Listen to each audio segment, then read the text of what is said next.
जय श्री राम। आज का विषय है शालिवाहन।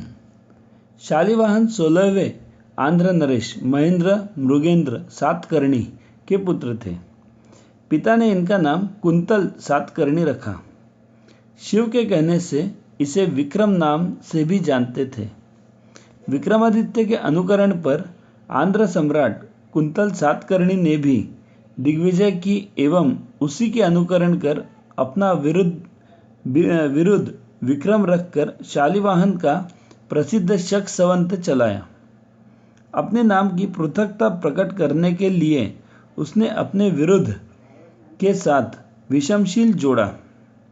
दिग्विजय पश्चात राजधानी लौटने पर सम्राट कुंतल सातकर्णी विषमशील विक्रमादित्य का अभूतपूर्व स्वागत किया गया और उसी विजय की खुशी में शकाब्द भी विक्रमाब्द से 135 वर्ष पश्चात चलाया गया।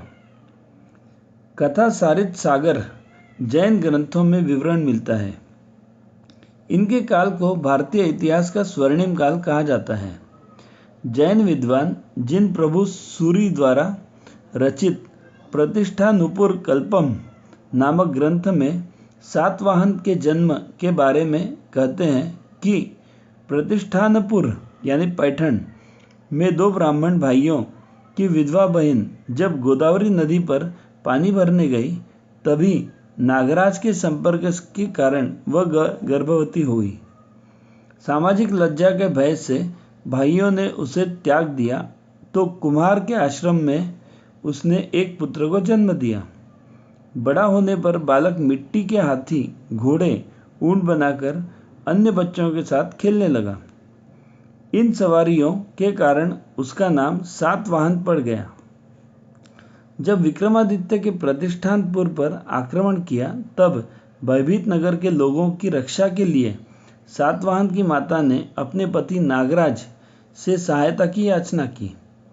नागराज ने सातवाहन द्वारा निर्मित मिट्टी के घोड़ों एवं हाथियों आदि में प्राणों का संचार कर दिया। सातवाहन ने इन्हीं वाहनों को लेकर सेना संगठित की और विक्रमादित्य को युद्ध में परास्त कर प्रतिष्ठानपुर यानी पैठण महाराष्ट्र को अपनी राजधानी बनाया। सिंहासन बत्तीसी की कथाओं में भी इसका वर्णन मिलता है। सातवाहन शासकों की एक श्रृंखला थी। पुराणों के अनुसार आंध्र वंशीय राजाओं ने भारत पर 456 वर्ष तक शासन किया, जिनकी संख्या 30 थी। नासिक शिलालेख के अनुसार गौतमी पुत्र सातकीर्ण ने महाराष्ट्र को जीत वहां के राजा महारथिक की कन्या नागनिक से विवाह कर 23 वर्ष शासन किया। सिमुक के बाद उसके भाई कृष्ण ने 18 वर्ष तक शासन किया। प्रथम सातवाहन सातकर्णी ने चक्रवर्ती राज्य स्थापित कर अश्वमेध व राजसूय यज्ञ किए।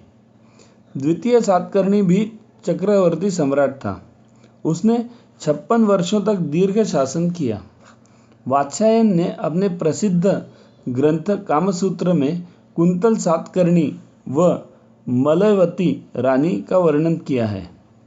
कुछ इतिहासकारों के अनुसार कुंतल सातकर्णी ने उज्जैनी पर आक्रमण कर वहां राज्य कर रहे विदेशी आक्रांता शकों को पराजित कर विक्रमादित्य की उपाधि धारण की। इनके शासनकाल में वैदिक धर्म के देवी देवता राधा कृष्ण विष्णु लक्ष्मी शिव पार्वती की पूजा होती थी। कापलिक लोग भी समाज में मान्य थे।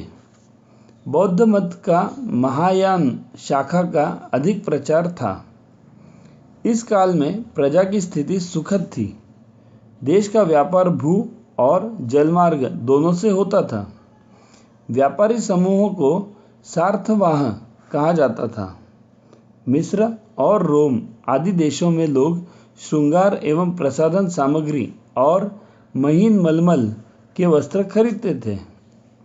राज्य सत्ता का हस्तांतरण वंशानुगत था। उस समय विदेशी यवन व शक हिंदू समाज में घुल मिल गए। उन्होंने वैदिक और बौद्ध मत ग्रहण कर लिया।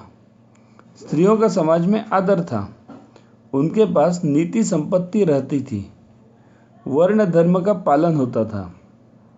उत्सवों और संगोष्ठियों में स्त्रियां पुरुषों के समान भाग लेती थी। विदुषी स्त्रियां पाई जाती थी। भारत माता की जय।